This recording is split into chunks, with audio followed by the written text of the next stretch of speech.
my loves. This is your host, Karla, bringing stories of life experiences and of powerful lessons, also sharing healing methods and topics of the natural and supernatural. Remember, you are the medicine. Tú eres la medicina. Karla After Dark. I heard you do divination.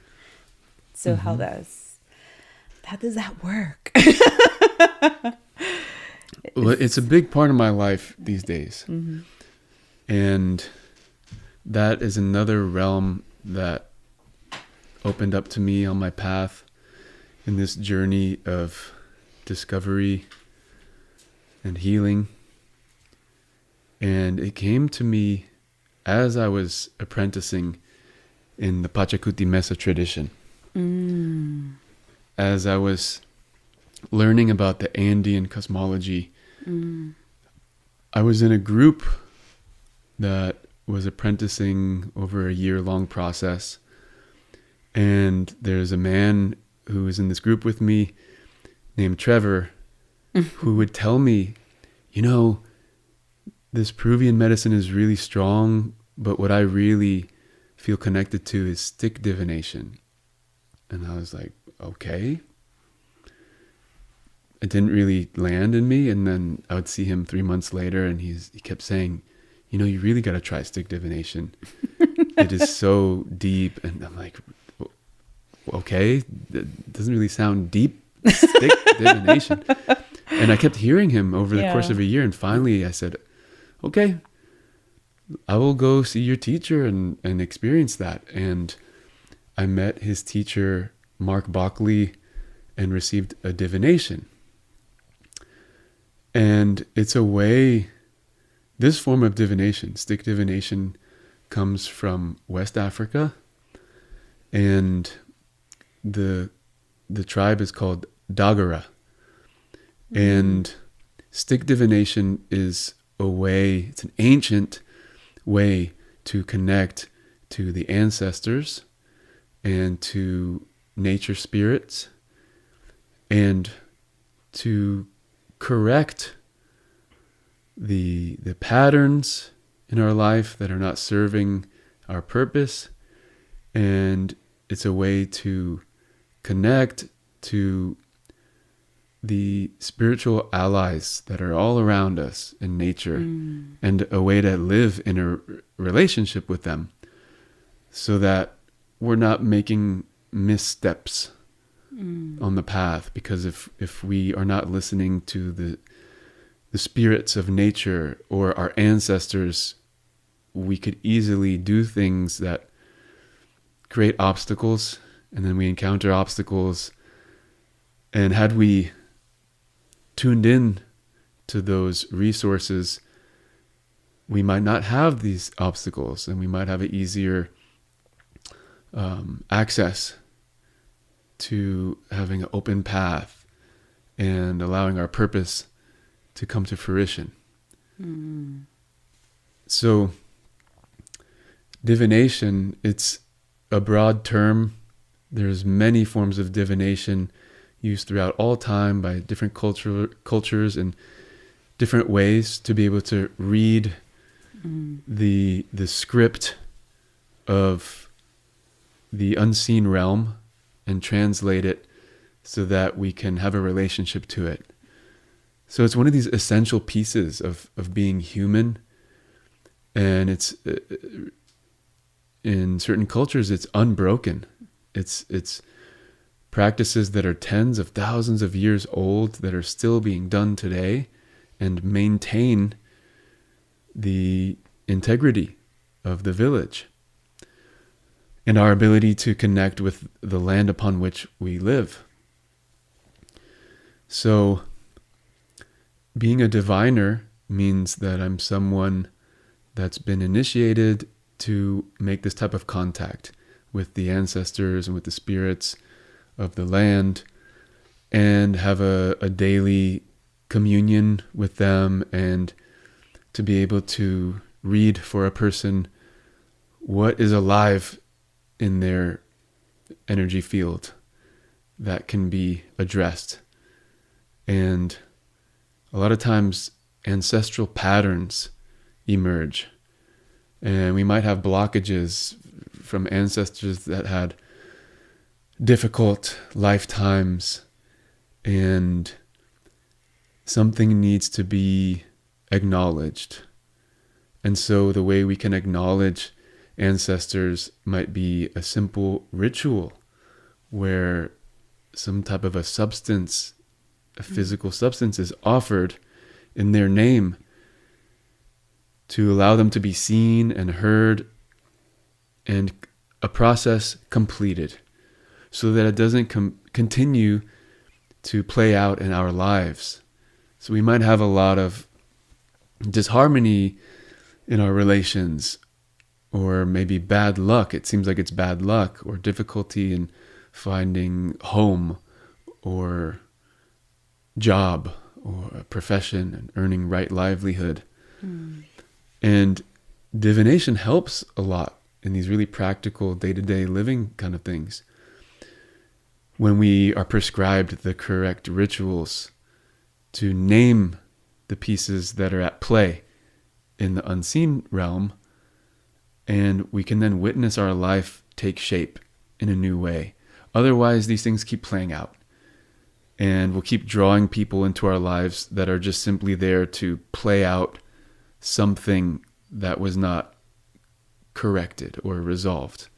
So a lot of divination is about reconciliation and resolution and finding the remedies so that we can then live our life and our purpose can shine forth. When we come into this world, we have our purpose already decided. We've made up that decision before we come in. And in indigenous cultures, that purpose is identified before the baby is born. Divination can serve that purpose, where we know a spirit is coming in. So we make contact with that spirit and get to know who is the spirit, why are they coming, what is their purpose. And in the Dogara culture, the child is given their name based upon their purpose, so that when they're born into this world, each time their name is uttered, it is reaffirming their purpose and calling forth their purpose. So the name is very important. You know, we don't go into a book and say like, oh, this is a cool name. I think this is cool. And or however we decide people's names. But to really tap into that purpose and bring someone into this world already knowing the purpose so we can guide them towards it, because they're going to serve community. And I think a lot of issues arise when someone just doesn't know their purpose, and it's so common that a person feels disconnected from that. So reconnecting to one's purpose and one's genius it's an essential part of our healing. And a lot of the question is, well, how do we do that? And what are the tools that can help us get there? And for me, divining is a very simple, beautiful way to get there. We don't have to alter our consciousness. Like sometimes people go to plant medicines to try to uncover that. Sometimes it's helpful, and sometimes it's dysregulating and doesn't quite show the clarity that's needed. And I like to offer divinations before a person decides to go on a plant medicine journey. I feel like making conscious contact with the ancestors and the nature spirits is a more reliable way to do really practical work to get the outcome, because that's what we really want. Is we want the result, and we want to be able to live in that flow. So if we can do that without altering our consciousness, then I feel like that's a good step, and that's something that I regularly offer people. It's become one of my main pillars in healing that I can offer people. So being a diviner means I work with my ancestors. I'm getting to know my ancestors in a deeper way. Part of that is having shrines. Working with shrines is something that was taken away from any of the Abrahamic religions. So Judaism is one of these, and in religions we were told, thou shalt not worship false idols. And that was another way to say, no more shrines. You may no longer have access, direct personal access to the spiritual forces that are nourishing your life. Yeah. And so if we can eliminate that, we can take power. It was like a power grab in one way to look at it. Yeah. Is that was the outcome. When we take away a person's shrines and a place, what a shrine is, it's an agreed upon place, a consecrated object where ancestors can come and we can meet them and give them food and nourishment and different offerings to receive their support. And the reason we want their support is because the ancestors know us so well and they love us so dearly that they can offer us energetic support. So not having connection to the ancestors, the Dagara people would say, this is so dangerous. And it's baffling to them how Western civilization has been able to even survive. And maybe you could look at it and say, we're barely surviving. We're just fumbling about, guessing at how to achieve anything. And maybe we're getting lucky and making progress, or what we think is progress. But we can become even more dialed in and more efficient in our evolution if we include the ancestors and recognize this is a main source of power and wisdom and guidance. And to recognize our lives will fail without that support from these beings that know us and love us. And because ancestors exist beyond space and time, they can operate in a different way and maneuver things in our life. They can remove obstacles and present to us that which will energize our purpose, because that's what they want. And sometimes they know our purpose better than we do. So they are such allies to help us actualize what our purpose is. And life becomes, I feel like it's very efficient. I feel like me having a connection to my ancestors makes life a lot easier. And I recognize how they are listening. They do receive offerings. They do receive that energetic support so that they can have their hand in this material reality.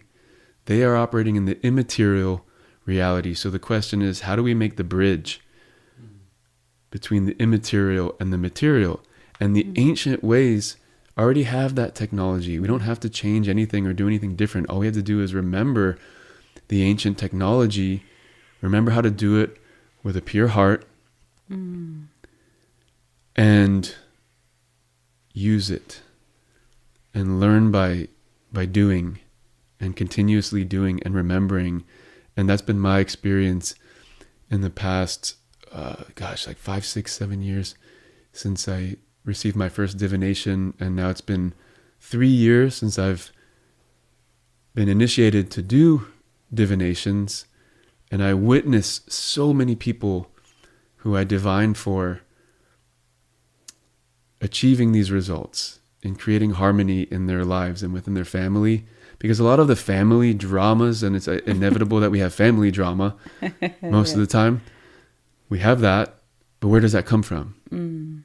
Ancestral residue that was not properly dealt with and cleaned up when a person died. We've lost so much of the rituals around dying and how to do the right kind of ceremonies when a person dies to clean up the thought forms and the patterns of being. And so rituals at death, we have to get better at this and find ways to not just do a funeral like that takes a couple hours and then, you know, proper grieving is so important because grief, unprocessed grief gets passed on to the future generations. The ancestral heaviness and density gets passed on. So we have to find a way to work with it and neutralize it, which gives that spirit who left and died a better chance at making it to the ancestor world. Just because a person dies doesn't make him an ancestor. A person dies and they might have so much grasping and attachment to this world that their spirit does not fully exit the earth plane, and they're kind of in between place, and that creates trouble. That creates disturbances in the psyche of the human beings on the earth. We must find ways to complete the ancestralization process to give the ancestors or the ones who've passed over the fuel that they need to give them a better opportunity to make it to the ancestor world where they can be more effective. When an ancestor makes it to the ancestor world, they can be much more effective at blessing the descendants who they love so much. And then we can work with our ancestors. So a lot of divination in the beginning when I'm working with somebody might involve cleaning up some patterns and disharmony for a particular ancestor. And once enough cleanup has occurred, the path opens in deeper and deeper ways. So I like to start there with people. I'm really grateful that I have this tool now. And every step of the way I've had different tools. And now I've compiled all these tools, and 10 years from now I may have other tools that I feel like these are the essentials. But at this point, really it's this ancient practice of divination. So when I talk about like the day-to-day living in spiritual communion, that's what I'm talking about. It's like, well, how do we remember the rituals?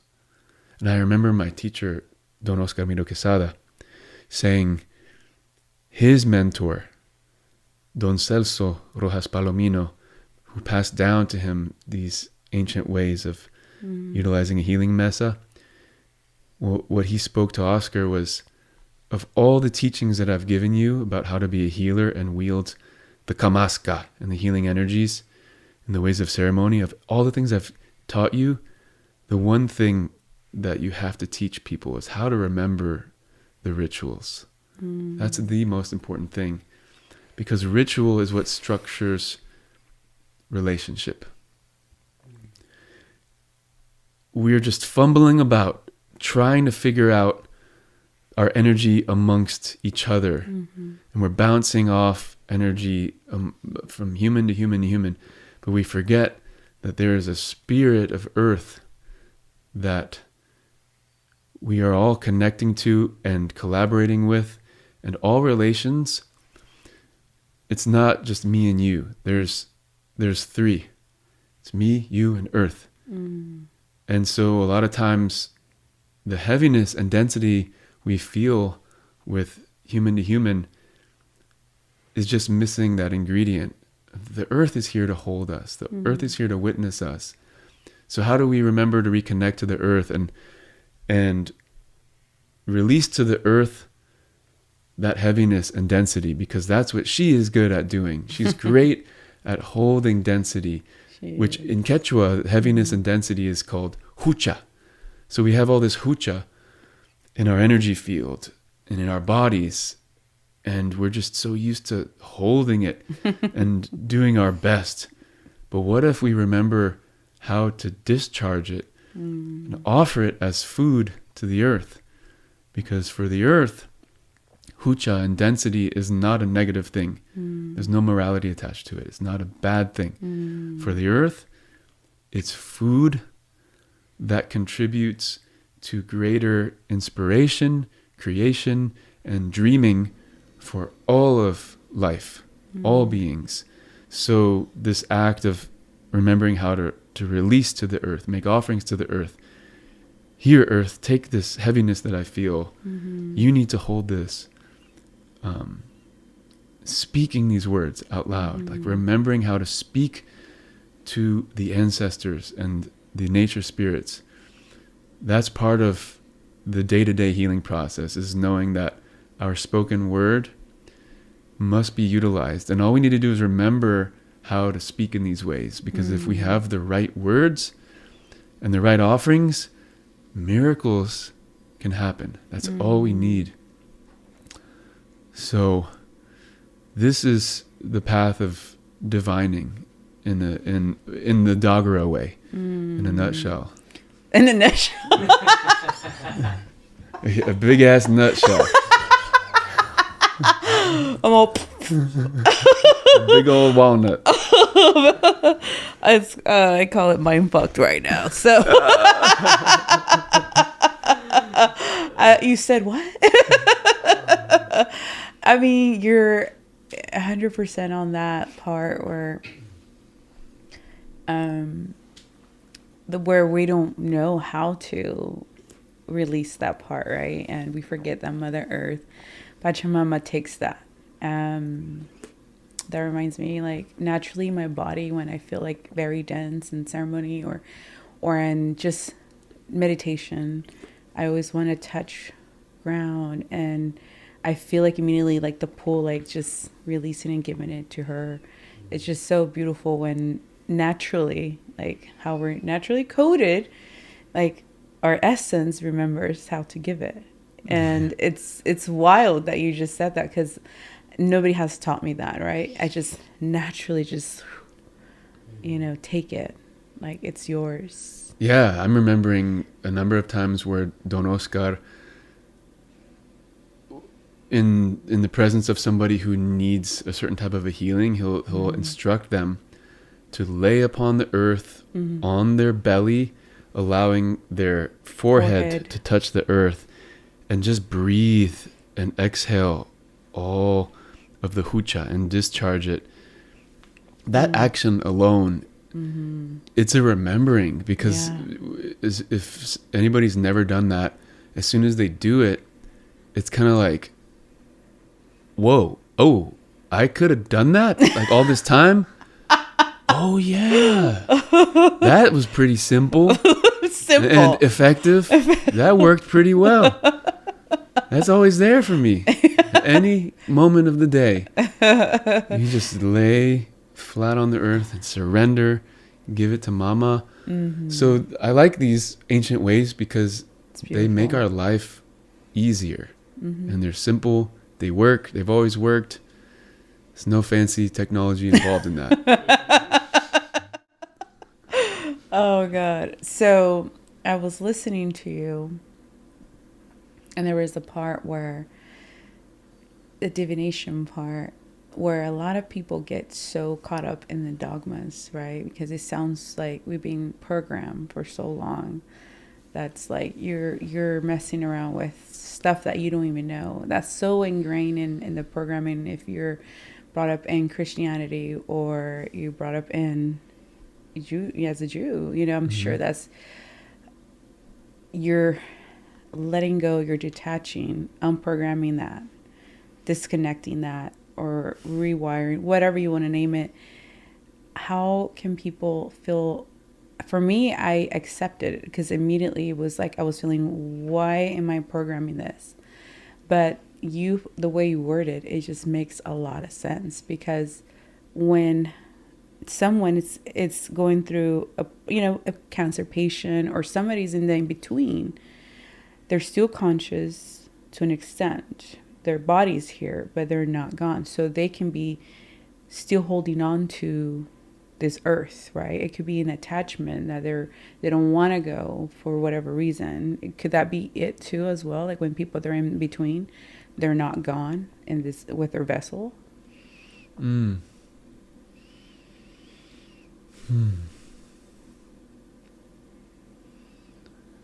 Well, you bring up this example of somebody having cancer and having attachment to the earth plane and not letting go. And you're describing a difficult transition. There's so many ways a human can die and exit this world. I believe that we choose, to a certain degree, all of our experience, including the way that we cross over. We can choose to have a high level, exalted exit.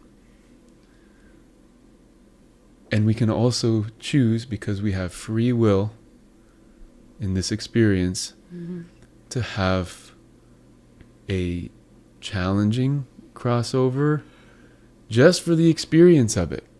Because when we're spirit, it's that's like true. We don't have to confront these things, and maybe we have the desire. What would it be like to die through my decaying, diseased molecules? And so one version is that we're choosing that experience, and we need that experience to be fulfilled. That's just one story. Another story could be that a person is learning surrender. You know, we could fight tooth and nail, like, you know, and I think there is something virtuous about wanting to live, wanting to be with family, wanting to have more of this experience. That's useful. I think there's something to be said about persevering and valuing this life, not giving up. So maybe the challenge is there to give a person an opportunity to fight for this beautiful life, this temporary life, and have more, just a little bit more. And then another version of that is maybe they're being given an opportunity and faced, they're confronting how challenging it can be to let go and release it all, and to bless it all, and to say,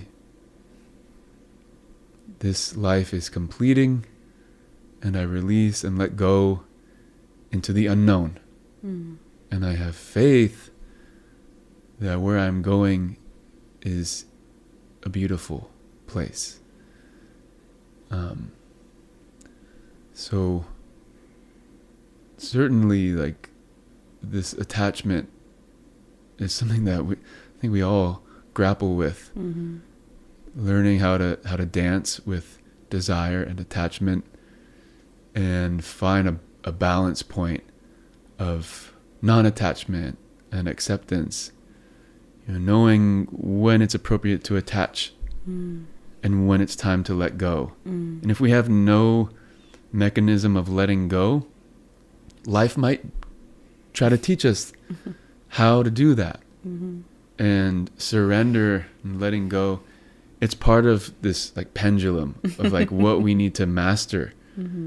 I feel like our spirit wants to master polarity, mastering attachment and holding on. What does that feel like? And also complete surrender, letting go gracefully. What does that feel like? Also, a problem arises if we're only in the letting go. Like, I surrender. I just surrendered. Okay, like, you surrendered everything, but where's your will? Like, do you have a will to create and to become? I think that's part of the journey too, is like, this is like, I'm claiming what I feel is righteous, and I wish to create this. And That's beautiful. So none of this is like, I can't say there's any like written laws of how any of this goes down, but it's like, there's this whole spectrum of experience. It sure is. I think so. But in that part where, you know, the ritual part of like, I do believe, and I agree 100% that there's not enough how to help the person who's about to pass and be able to have a proper ritual for them. I think heavily it's been huge. Like, that's been heavy on me. Like, maybe it kicked in maybe like a few months ago. The universe just showed me through someone that does practice that. Almost like a doula, you know, when a woman is bringing life and someone that's no longer. And so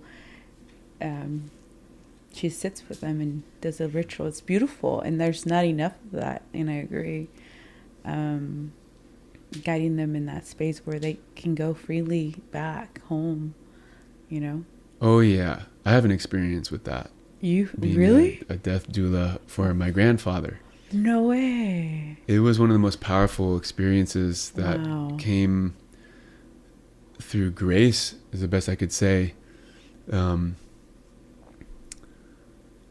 I was given awareness that he was about to die.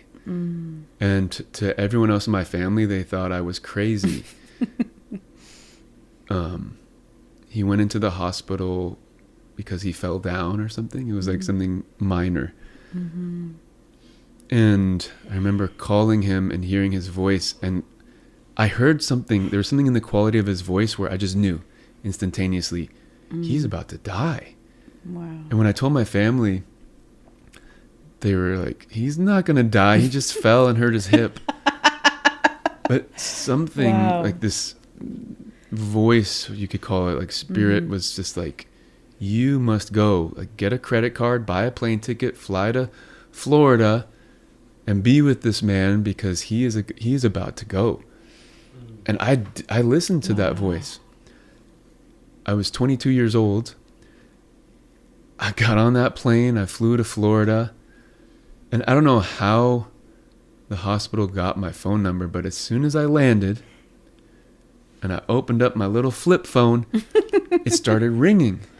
Wow. And I pick it up, and it was the hospital. And they said, Mr. Anziani, your grandfather has taken a turn, and he's quickly going, and we want permission to keep him on life support.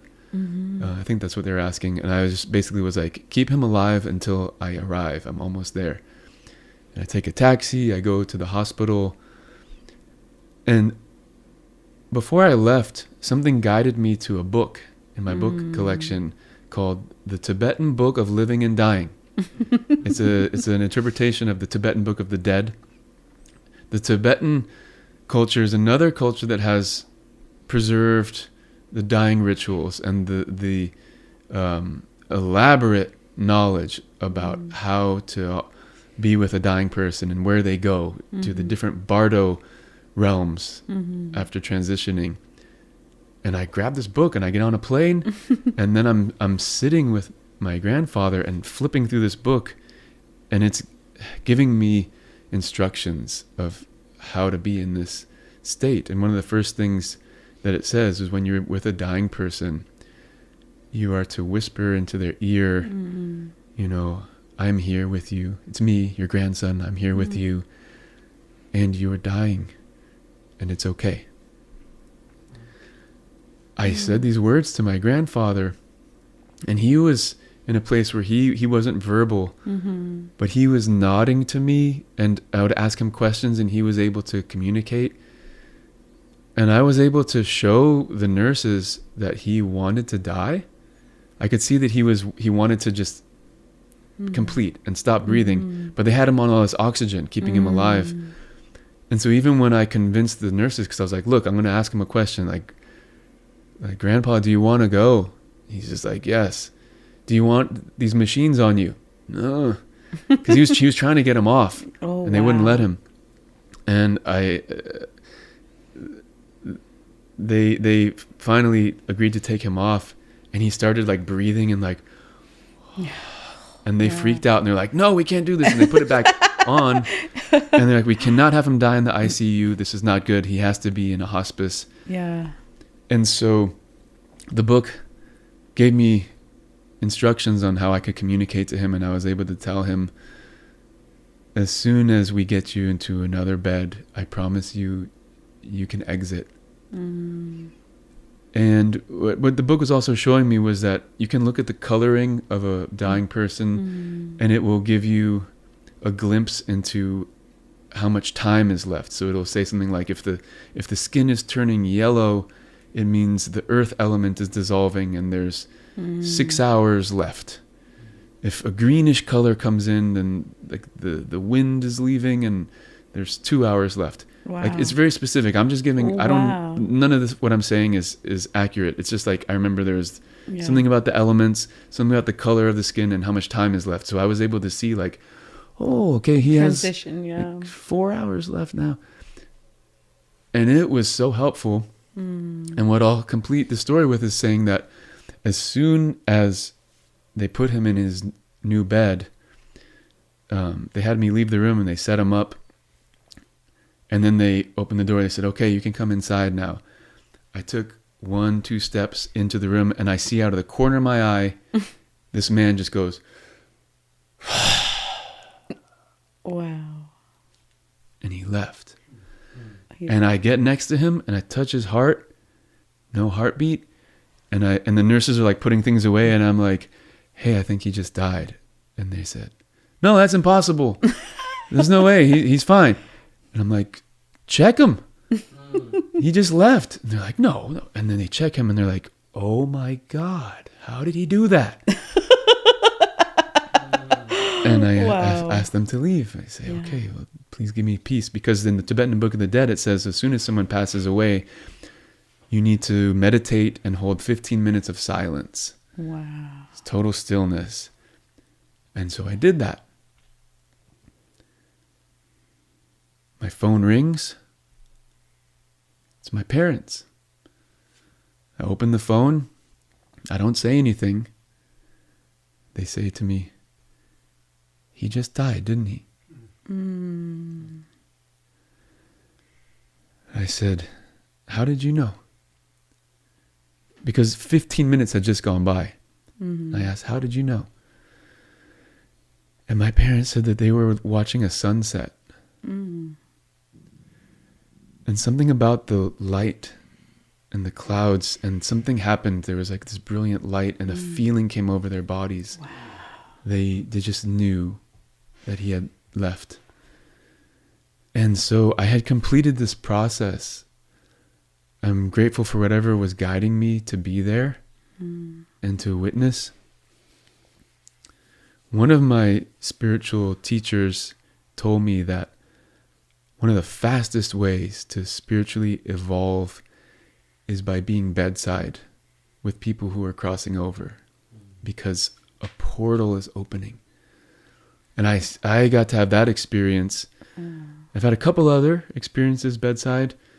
This was so profound, and I really got that.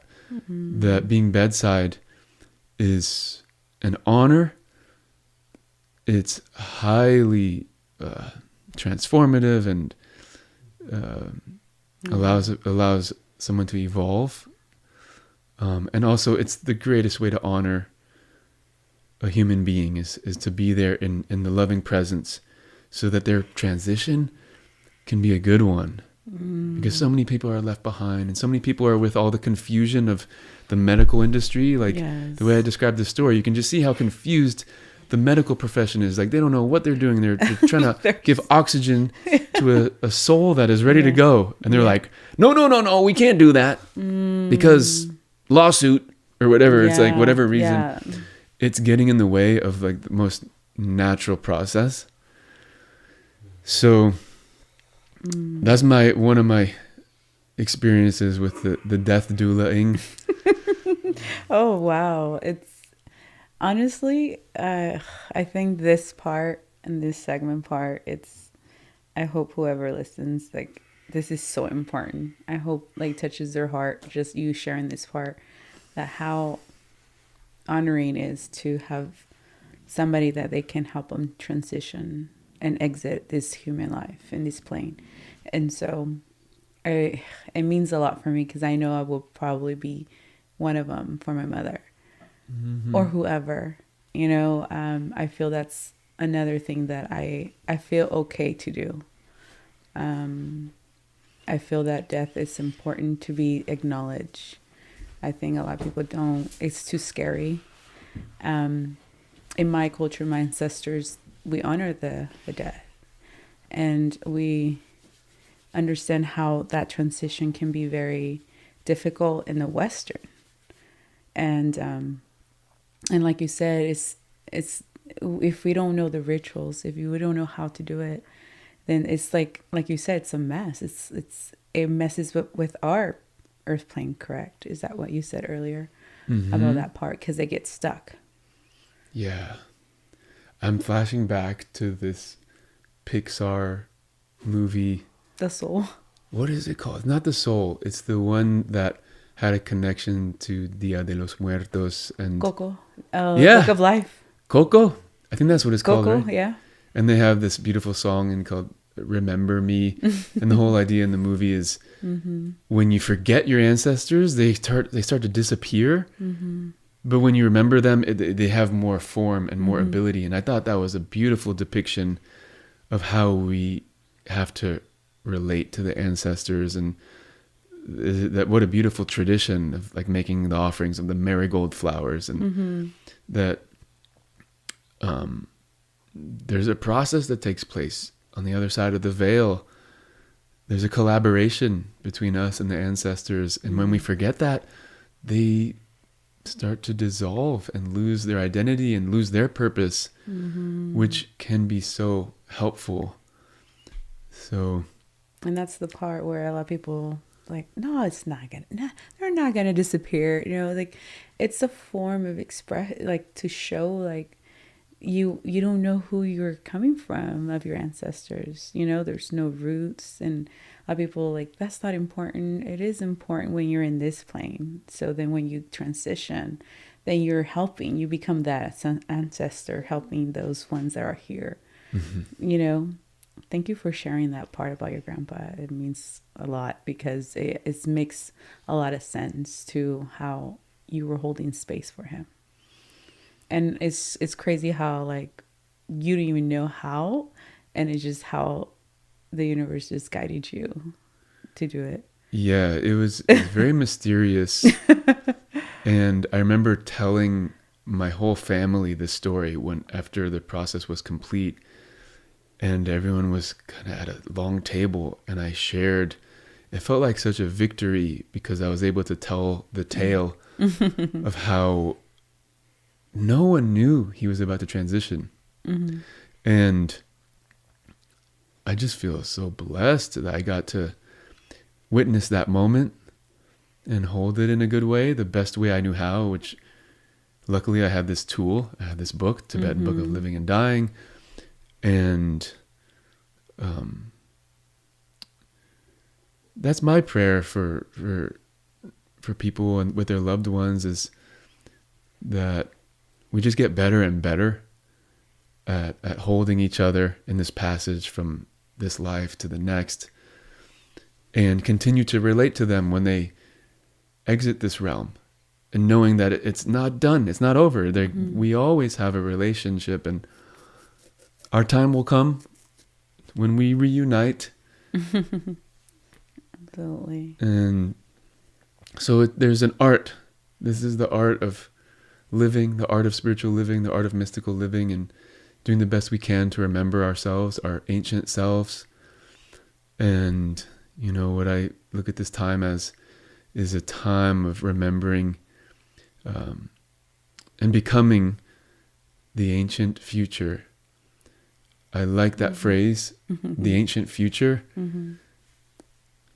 And I use that phrase in one of my songs that I know you like. And Love I'm it. talking about the ancient future timeline, that we exist on this ancient future timeline, or basically that we're remembering the ancient future.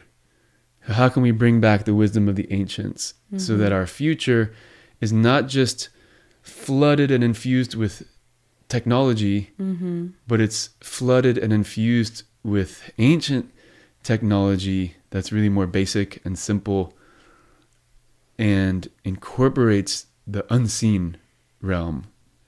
That's what we need to emphasize. Yes. And when we fall into emphasizing this digital technology, which is incredible, but we do that without incorporating these original teachings, that's when humanity suffers. That's when we are going down a troubling path. We have to blend, and to what degree are we participating in the new innovative technologies versus the ancient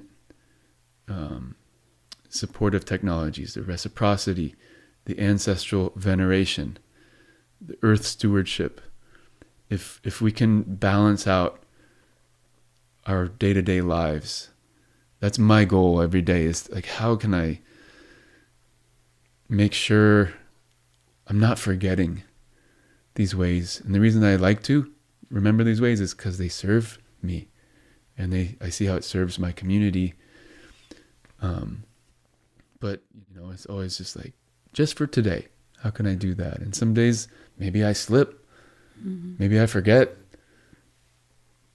There's learning and growing from that too. I think there's a reason why humanity goes into the forgetting, for the experience and the joy that comes with remembering. Well, I was listening to you on one of your YouTubes, and I think you know what I'm talking about. And I do believe that, the frequencies out there, sometimes the energies out there, they're not the best. And I think that's they hack us, if that's the better word. It makes sense to me. They hack my technology. Sounds crazy for people. It's like, what do you mean? Well, yeah, my psychic, and so we get attached to, parasitic forms. Like, it will completely disorientate me. And I know you did this video on purpose of invocating, and if you want to talk about it a little bit with me. Yes, the spiritual contract revocation process, which is something that I learned from Andrew Bartzis, amazing Akashic Records reader, spiritual teacher. I really love his transmission and the teaching that he offers around contract revocation is, I could spend a lot of time talking about this. I feel it's a realm that can easily be overlooked when we're working on the spiritual path, working towards spiritual healing and calling in divine energies and remembering. Of course, that's part of the path. Absolutely. Yep. Another part of the path is learning how to say no, and learning what it is that we need to say no to. Like, we need to say no to certain vows, agreements, spiritual contracts that we have made in this lifetime and countless other lifetimes, to systems of domination and control. That has been a part of our world for millions of years. Yep. So this is understood best through Gnostic teachings. The Gnostics, the way I understand Gnostics, it's people on the awakening path who utilized plant medicines to journey and see the unseen realms. And Yep. there were texts, there were scrolls that were uncovered that described the experiences of the Gnostics from 2,000 years ago, where they were encountering multidimensional beings that rule the planet. And these beings are called archons, which basically means rulers. And their energetic signature is one of domination and control and harvesting energy from the planet, rather than communing with a spiritual being that is the planet. And what we see over time is that these archonic beings incarnate into physical bodies and find themselves in positions of power, in the way that banking systems work, in the way that media systems work, the way that we relate to divine masculine and feminine energies. There's all these perversions that keep us trapped in the cycles of rebirth and reincarnation. And so I have a book in my bookshelf called Not in His Image by John Lamb Lash, and he is a wonderful teacher about Gnostic teachings, Gnostic wisdom, and who are the archons, and combining that with Andrew Bartzis's technology with this contract revocation process. So the idea is we can become sovereign. We can become our full, infinite, creative, spiritual self, a full expression of our light body. But what's blocking, one of the things that's blocking us are these agreements. And so, like, for instance, I'm gonna just throw out, like, what's an agreement that is like a contract? The way that we're born, babies are born. In this time, the spiritual contract we make is that a baby is born, umbilical cord is cut off too soon. So we're disconnecting from the mother, and then we're taking some ink on the foot and we're stamping the foot on a piece of paper, and we're giving a number to that spirit, this new being. And we pump them full of a lot of chemicals and injections. And this birth certificate is a document that houses their energy and their identity. Okay, so that's an agreement we made. That's different than coming into this world as a sovereign spirit, a wise, infinite soul coming in with a purpose. So at a different time, the spiritual agreement was a lot different, when we didn't have these numbers and the social security system and birth certificates and all these things that define us of who we are. Really, they just confuse us to who we are. Literally. Because we agree to it. So there's this concept called tacit consent. So we either give consent to something with our full awareness, we're like, okay, I know I'm signing up for this. Or tacit consent means we are signing up without really being aware of what we're doing and the implications over time. And so we have all these tacit consent agreements. Through spiritual contract revocation, we can neutralize those agreements on behalf of all of our lifetimes. Because you can just imagine for a moment, you're a multidimensional being. You are existing in simultaneous lifetimes right now, all throughout time.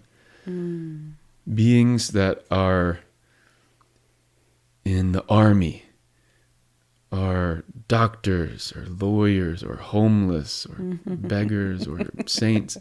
So like all the different versions of a being, and we are, a number of these things with different relationships to our country or our culture. Some of those agreements are good, and some of those agreements not so good. Agreements to like the church and religion, and so the idea is how can we come back to sovereignty, and come back to this clear channel. So by using the spoken word, that is the spiritual contract revocation process, is speaking out into the records.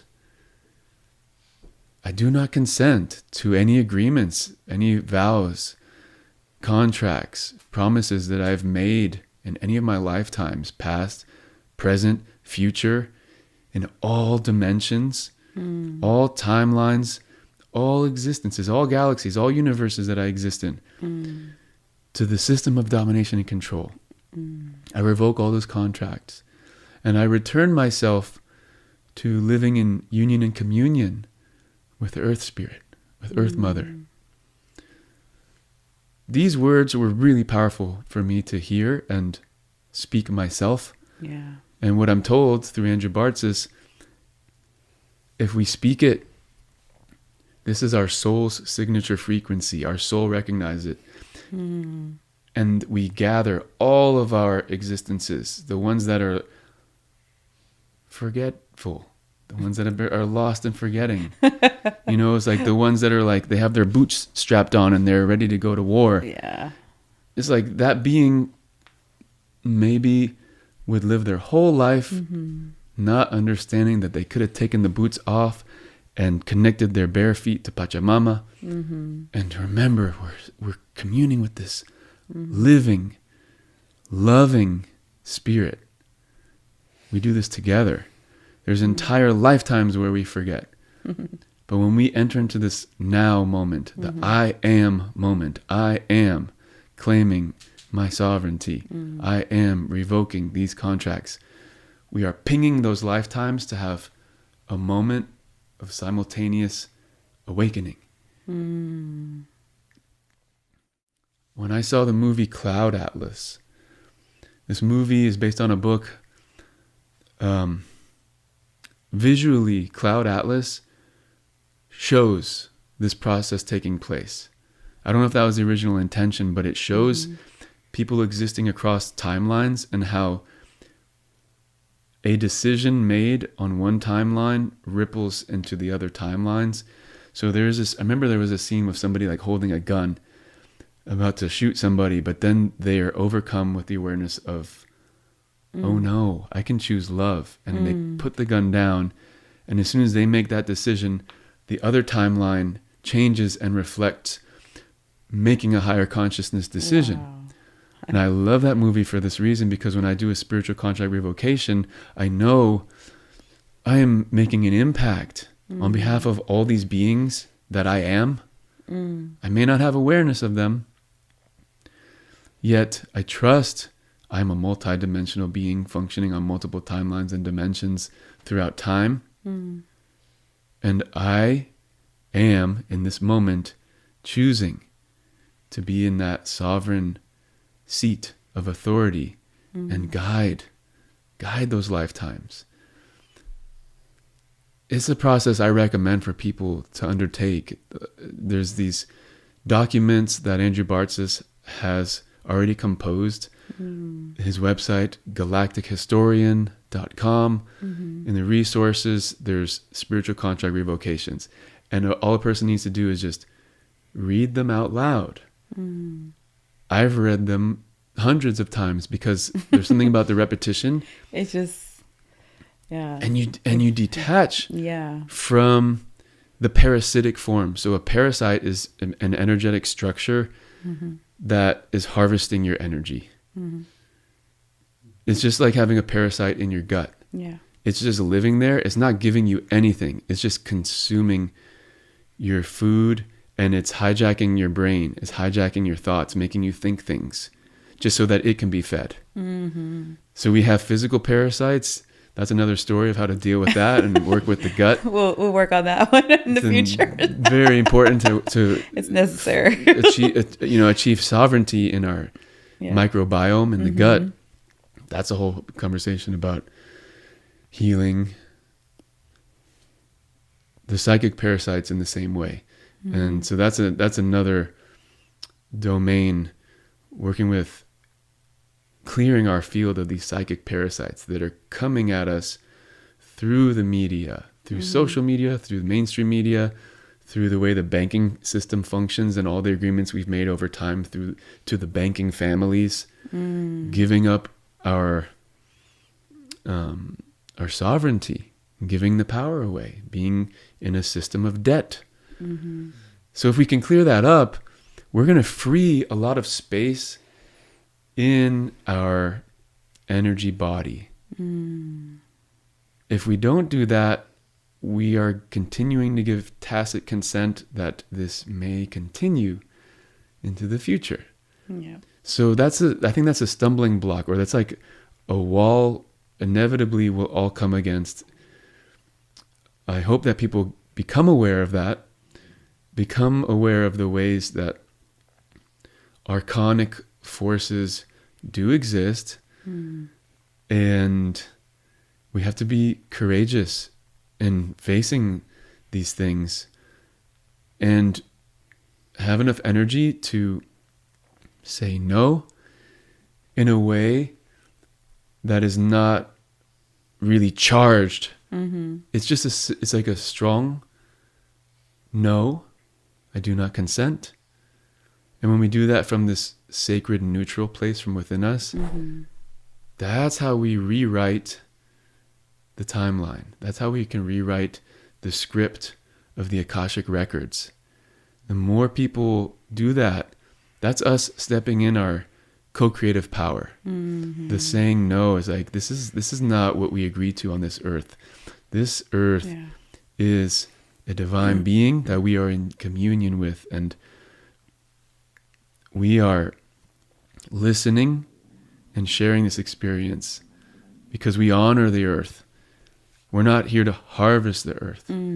That's the difference. And so identifying the systems that are harvesting the earth, how are we linked in? How are we linked in? And we got to get better at this dance. We got to get better and become aware, how are we continuing to feed those systems? We all do it. We're all doing it somehow, but we find little ways. Like we might pull our money out of a major bank and put it into a credit union. That's one little thing. We could go on and talk about, practical things, but a good place to start with that, spiritual contract revocation, one of the most powerful experiences.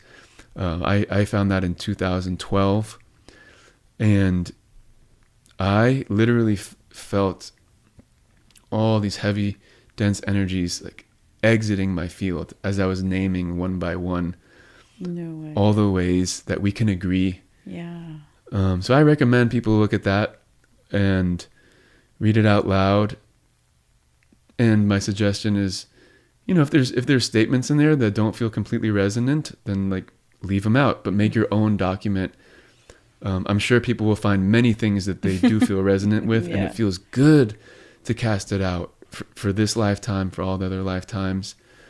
And that makes the process of invocation, calling in spirit, calling in divine energies, that much more potent. Because it's not having to come up against all these other agreements that we've made. When we clear those out, we have a vast container to then fill in with the energies that we do invoke. So I'm glad we got to talk about that. This is a massive amount of information that we've covered. Thank you so much.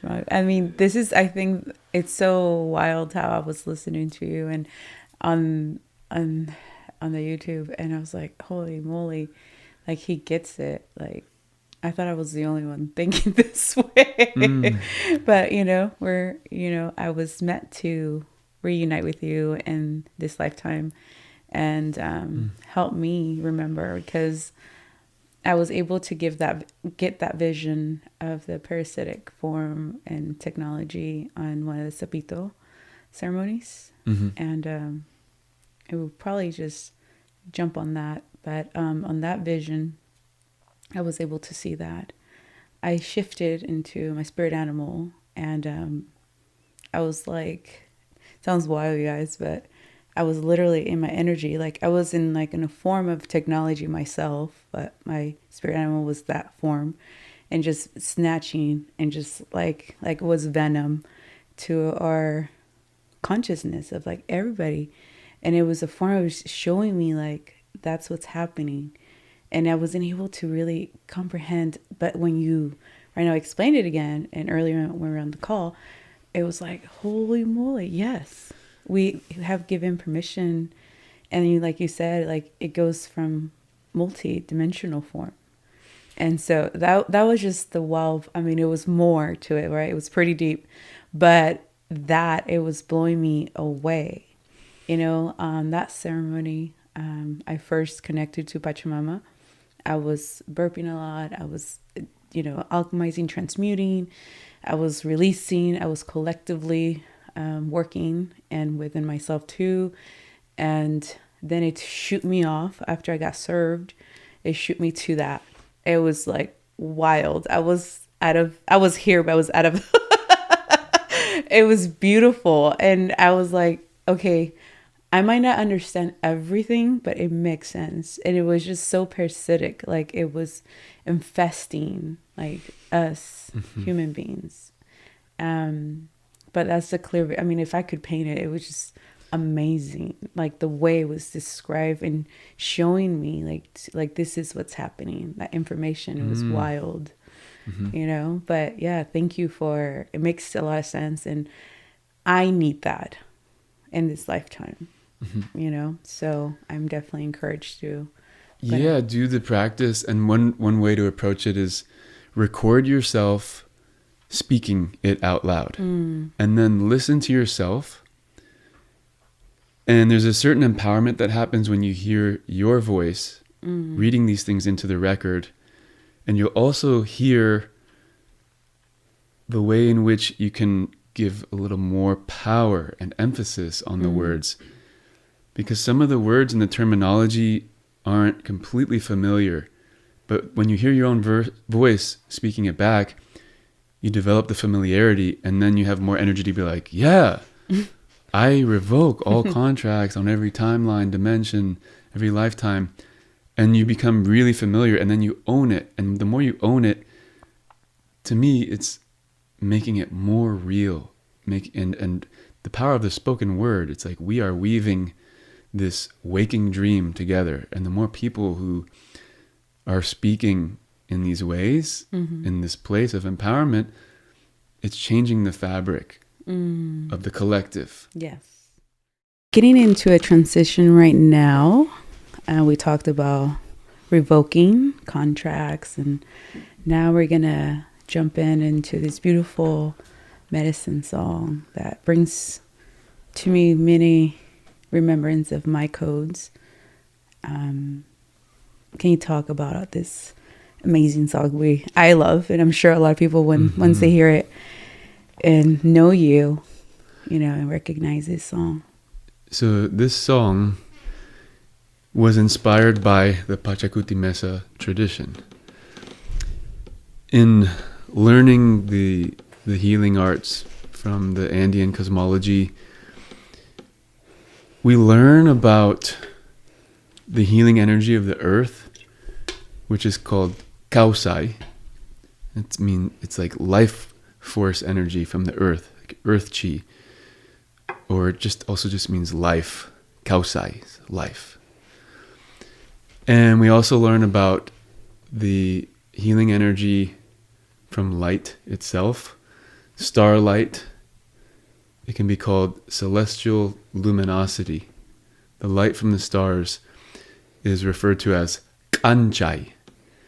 So kanchai is light.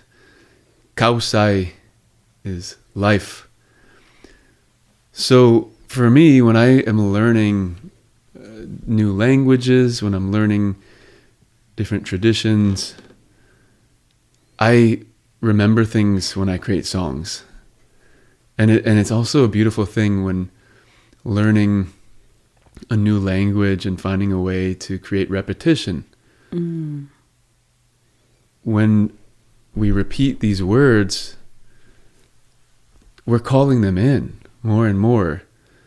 So writing a song with the word kanchai or kausai gives me an opportunity to pronounce to recite them dozens and dozens and dozens of times. It gives me permission to do it in a beautiful way, in a way that I'm bringing my full feeling into it through the song. So writing songs based on this cosmovision gave me just a deeper relationship, a deeper connection. So in this song in particular, I call it Kanchai Kausai, light life. And I'll play it for you if you'd like. Yes, wonderful. Yes, please.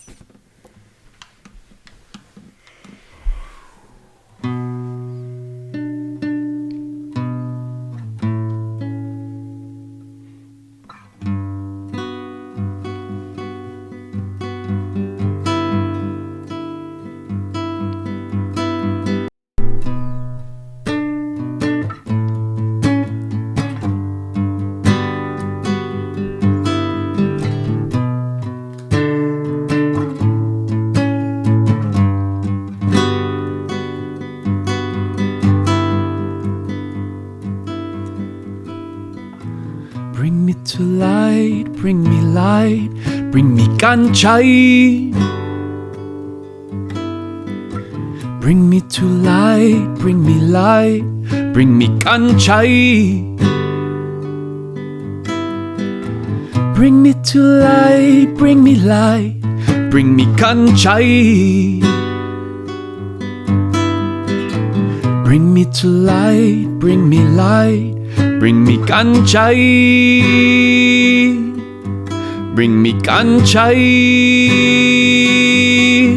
Let it rain on my head, let it touch my skin. To every molecule and all my luminous threads. Let it rain on my head, let it touch my skin. To every molecule and all my luminous threads.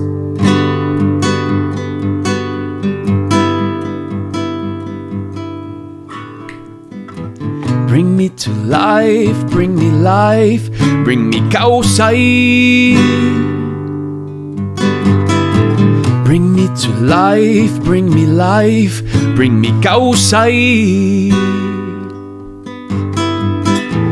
Bring me to life, bring me life, bring me kausai. Bring me to life, bring me life, bring me kausai. Bring me kausai. On this crystalline grid, call it Indra's web, where all these pearls of wisdom, they reconnect.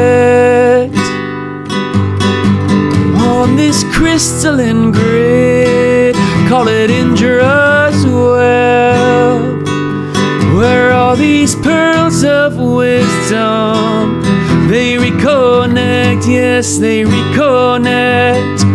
On this ancient future timeline, on this ancient future timeline, on this ancient future timeline, on this ancient future timeline, on this ancient future timeline, on this ancient future timeline, on this ancient future timeline, on this ancient future timeline.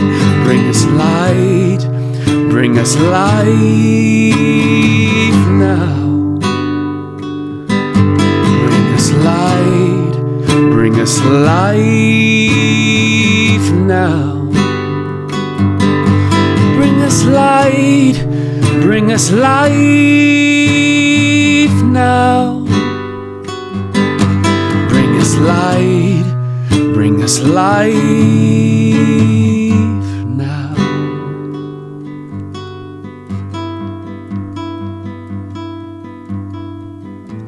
Bring me to light, bring me light, bring me kanchai.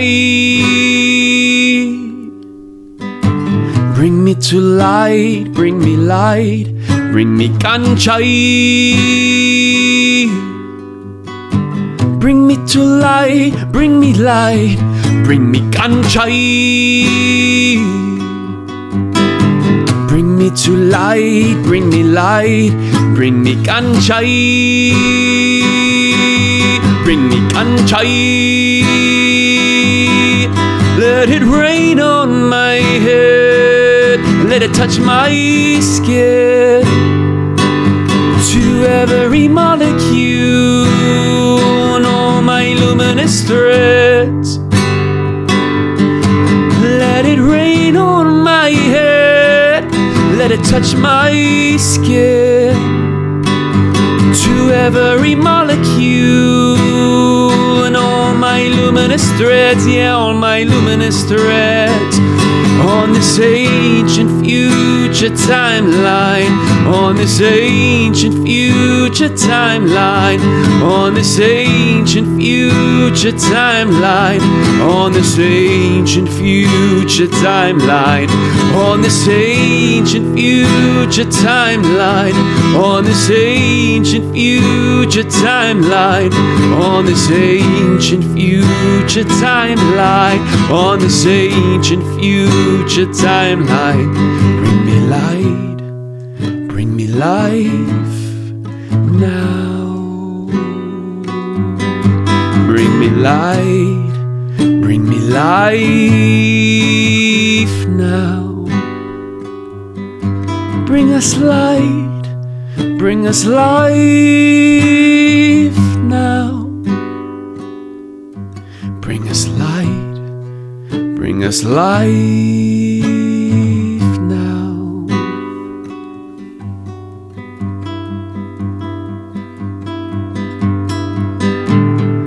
Light and love upon Pachamama, united as one. Light and love upon Pachamama, united as one. Light and love upon Pachamama, united as one.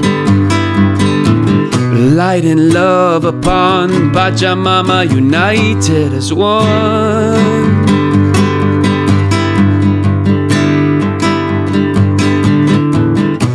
Kanchai Munai Pachamama, Kanchai Munai Pachamama, Kanchai Munai Pachamama, Unyui Kanchai Munai Pachamama, Unyui Kanchai Munai Pachamama, Unyui Kanchai Munai Pachamama.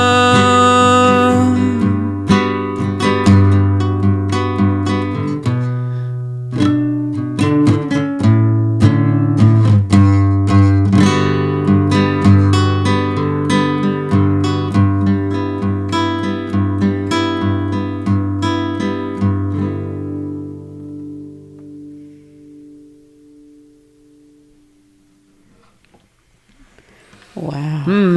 Oh my goodness. Oh my goodness. Oh my goodness.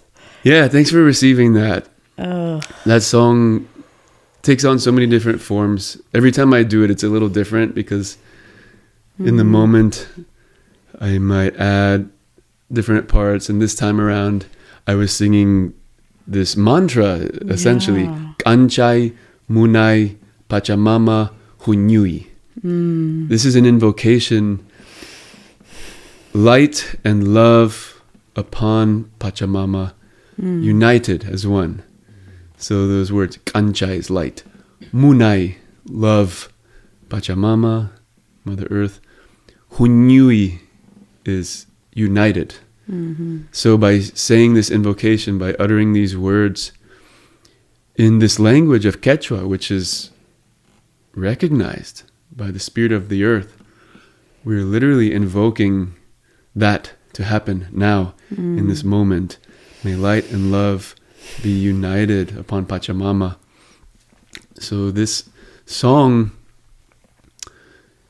really, it's an invocation, it's the prayer, and it's the actualization of the prophecy of this current time, that the wisdoms of South America, Central America, North America, the indigenous wisdom ways be woven and remembered, and bringing that song, having this song sung and uttered on this land called Turtle Island.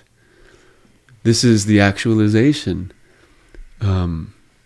It's speaking that into the records. That yes, we are at this time when the wisdom of Heart Island, South America, has made the link to Turtle Island. And so this prophecy known as the eagle and condor, the time when the eagle and condor fly together as one, is a beginning of entry towards the golden age. It has to be done. There has to be this unification between North America, Turtle Island, Central America, Serpent Island, and South America, Heart Island. It's one. It's one being, one consciousness that inevitably has to be remembered, because imagine if you're living your whole life with your head cut off from the rest of your body. That can't be done for so long. It can't be sustained. So may this song help in that process. That's my hope, is that these vibrations of this ancient language be a part of carrying the remembrance. And what I've noticed is that no matter what a person's lineage is, there's an overlap between indigenous wisdom ways, and by tapping into the wisdom ways that we feel a resonance with, there's a reason why we feel a resonance with, because it probably taps on something that we're connected to in our DNA. And the end story is that it really is just all one. It's just different expressions of that one heart, the heart that is connected to the living essence of Pachamama. And so it might be the Andean way that is a bridge for a person. It could be a West African way. It could be a Jewish way. It could be any particular expression, but it's all like these steps on the pathway towards wholeness, so we shall see, hopefully in our lifetimes, what the journey of wholeness looks like, but at least we're planting the seeds, doing the best we can. 100%. I agree. Thank you, Madhu, for this beautiful space that you have, for having me here, having the background people in the back, my brothers. Yeah, thank you, brothers. Thank you. We did have an audience, guys, so it was a blessing to have this beautiful energy here all together. And thank you again. And I hope it won't be the last, and many more in the future. Yeah. I'm so curious of the future beings that are going to be touched by this conversation we had. You gave me an opportunity to share so much more of myself than I've ever had the opportunity. And thank you. I appreciate you so much. No, thank you. Your willingness to hold this space is medicine for my heart. And whoever this touches, I hope that they get some insights and inspirations. And this is the mystery of who knows who we're going to touch. Yes. By us just sitting here in the living room talking. Yeah, please, if you do, and you can reach out to you. Do you have any social media, or you're disconnected from the social media? What if people want to connect I've got a with little you? bit of social media. You have a little bit. I do have a Facebook profile. And for music, Spotify, if you search for Madhu Anziani, you'll find quite a bit. If you search for Sāmi Brothers, Sami, you can find that album Chaskapunku, which I love. Or my Bandcamp page has a lot of live albums that I highly recommend listening to, madhu.bandcamp.com. And for reaching out to me, I do have a website. First was thesound.com. Yeah. And there's a little bit on there. I can't really boast about my website. It's pretty cool. I mean, it looks lovely. But it's like my website doesn't fully encapsulate who I am. Who you are. Yeah, absolutely. But it's there. So you can type those letters and then click a box and it'll send me a message. Yes. So I could hear from you that way. Yeah, absolutely. That's one way to stay in touch. And we'll definitely we'll put the information as well. And please reach out to me, or he has social media on Facebook. And so any last words you would like to? And that's it. Yeah. Last words. What a challenge to find a way to complete. I give thanks for this altar that we've been sitting with this whole time. The Pachacuti Mesa, which has held us here. I give thanks to Pachamama, the Earth Spirit, Mama Kia, Grandmother Moon, Wiracocha, the Creator, the perfect balance of divine masculine and feminine energies. I give thanks to Taita Inti, the Father Son, the Son that offers us eternal wisdom and light. And Wilka Kuichi, the sacred rainbow, the 7 colors of our soul's expression in this dimension, in this experience. I give thanks for these energies, for holding space for us to be protected, to hold this wisdom share, this share of life and storytelling. May this be good medicine for all. And with those words, I close this space. Thank you so much for everyone who was a part of this. Thank you guys for listening and following Karla After Dark. And don't forget to drink your water. Bye. Namaste.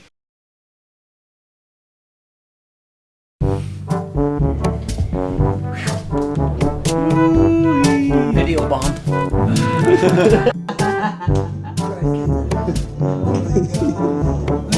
Video bomb. Quick dance.